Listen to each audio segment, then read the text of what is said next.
Well, the outrage getting louder after a story we first brought you earlier this week. A liberal state set to free a 9-time rapist, admitted rapist, after serving half his sentence. One of his victims, a 13-year-old child. And Oregon is giving the predator the break of a lifetime, classifying him at the lowest level of offenders. But his victims are sounding the red alert, that it's not a matter of if, but when he will strike again. This is Richard Gillmore, convicted back in 1987 of raping a 13-year-old girl in Oregon, and a man who has confessed to raping 8 others. In some 60 days, he will walk out of prison a free man, and because of the low-level offender status, officials will not have to notify families if he moves in right next door to you. Now his victims are grown women, and they are fighting back. They are urging Democratic Governor Kate Brown to issue an emergency order to rank him as a high-level offender and keep him behind bars. With us now is one of those women pushing back. Danielle Tudor was just 17 when Gillmore broke into her parents' home and raped her. And Danielle, I mean, I don't know what to say. I read your heart-rending account, and it's very scary. You can still see Richard Gillmore in the moments before he attacked you. It has to be psychologically debilitating for you. You know, it really can be. And I think probably what's been the saving factor for me is being able to take something that was, you know, very painful in my life and being given the opportunity starting in 2008 to actually be able to advocate for other victims. And I've gone on to be able to change, you know, 7 different laws in the state of Oregon and complete rape kit reform here in our state. And it really is appalling to me that we have eliminated our rape kit backlog, but we have now turned around and created a backlog of sex offenders who aren't classified. And the legislature passed a bill in 2013 and it was an emergency bill that we needed classification for sex offenders.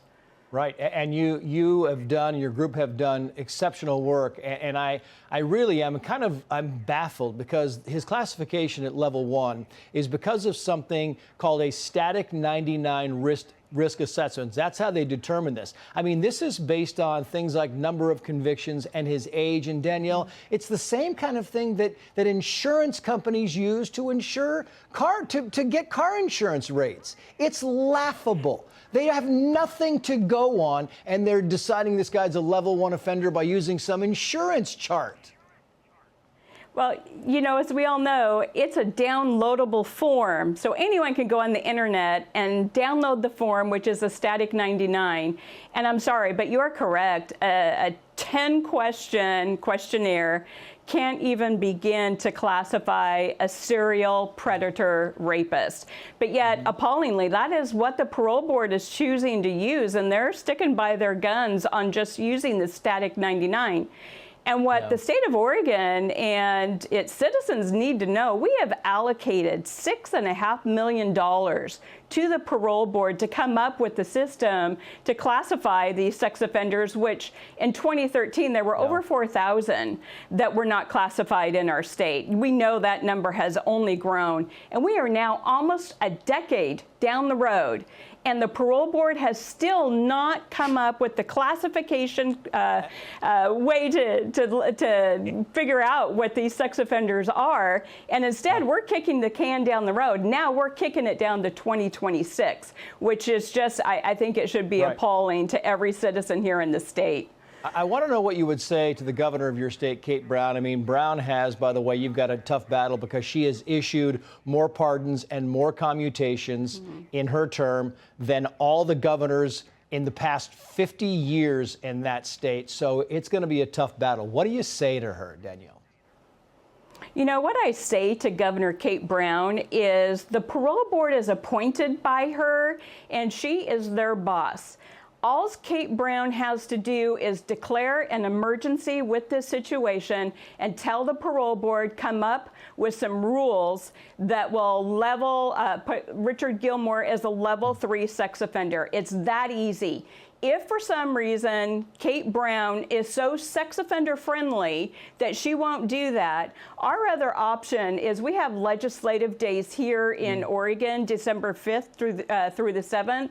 The Oregon State Legislature can actually call a one-day session, and they can take care of this situation, and then in a subsequent session, they can actually make it more formal. So they do have the option of bypassing Kate Brown if she so chooses not to do anything about this. Well, listen, Danielle, you're a very powerful woman. I wish you the best of luck.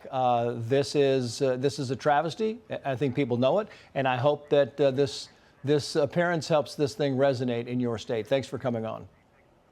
Oh, thanks for having me. I think the best thing we can say is elections do have consequences.